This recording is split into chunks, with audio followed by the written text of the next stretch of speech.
ಶ್ರೀ ಪತಂಜಲಿ ಯೋಗ ಶಿಕ್ಷಣ ಸಮಿತಿ ಮತ್ತು ಶಾರದಾ ಸೇವಾ ಟ್ರಸ್ಟ್ ಕೊಲ್ಯ ಇದರ ಜಂಟಿ ಆಶ್ರಯದಲ್ಲಿ ಕೊಲ್ಯ ಶ್ರೀ ಶಾರದಾ ಮಂದಿರದಲ್ಲಿ 48 ದಿನಗಳ ಉಚಿತ ಯೋಗ ಶಿಕ್ಷಣ ತರಬೇತಿ ಉದ್ಘಾಟನೆಗೊಂಡಿತು.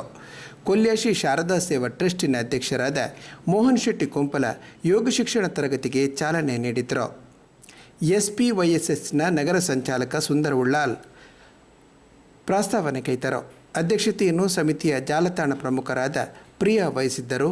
ಶಾರದಾ ಸೇವಾ ಟ್ರಸ್ಟ್ನ ಪ್ರಧಾನ ಕಾರ್ಯದರ್ಶಿ ರಾಜೇಶ್ ಕುಮಾರ್ ಕೆ ಮುಖ್ಯ ಅತಿಥಿಯಾಗಿದ್ದರು. ಸೋಮೇಶ್ವರ ಪುರಸಭೆಯ ಉಪಾಧ್ಯಕ್ಷರಾದ ರವಿಶಂಕರ್ ಸೋಮೇಶ್ವರ, ನೇತ್ರಾವತಿ ವಲಯ ಸಂಯೋಜಕ ಜಯರಾಮ್, ಪ್ರಶಿಕ್ಷಣ ಪ್ರಮುಖರಾದ ಪ್ರತಾಪ ಸೈಗೋಳಿ, ನಗರ ಶಿಕ್ಷಣ ಪ್ರಮುಖ ವಸಂತ ಪಜೀರ್, ಜಿಲ್ಲಾ ಸಂಘಟನಾ ಪ್ರಮುಖ ಗೀತಾ, ಕಾಸರಗೋಡು ನಗರ ಪ್ರಮುಖ ಸದ್ಯೋಜಾತ, ಶಾರದಾ ಸೇವಾ ಟ್ರಸ್ಟ್ನ ನಿಕಟಪೂರ್ವ ಅಧ್ಯಕ್ಷರಾದ ಪ್ರಕಾಶ್ ಎಚ್, ಸಂಘಟನಾ ಕಾರ್ಯದರ್ಶಿ ವಿಶ್ವನಾಥ್ ಕೊಲ್ಯ, ಕೋಶಾಧಿಕಾರಿ ಉಮೇಶ್ ಕುಲಾರ್, ರಾಕೇಶ್ ಶೆಟ್ಟಿ, ಚಕ್ರಪಾಣಿ, ತುಕಾರಾಮ್, ವೆಂಕಪ್ಪ, ಸುರೇಖಾ, ಜ್ಯೋತಿ, ಹೇಮ ಮತ್ತು ಯೋಗ ಬಂಧುಗಳು ಉಪಸ್ಥಿತರಿದ್ದರು. ನಂದಿನಿ ಸ್ವಾಗತಿಸಿದರು.